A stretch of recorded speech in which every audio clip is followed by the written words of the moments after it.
cibo di grazia per il mondo.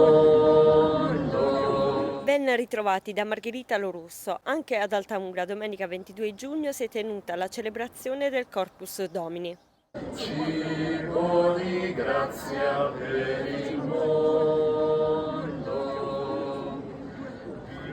Vino che ci dà gioia, che riscalda il nostro cuore.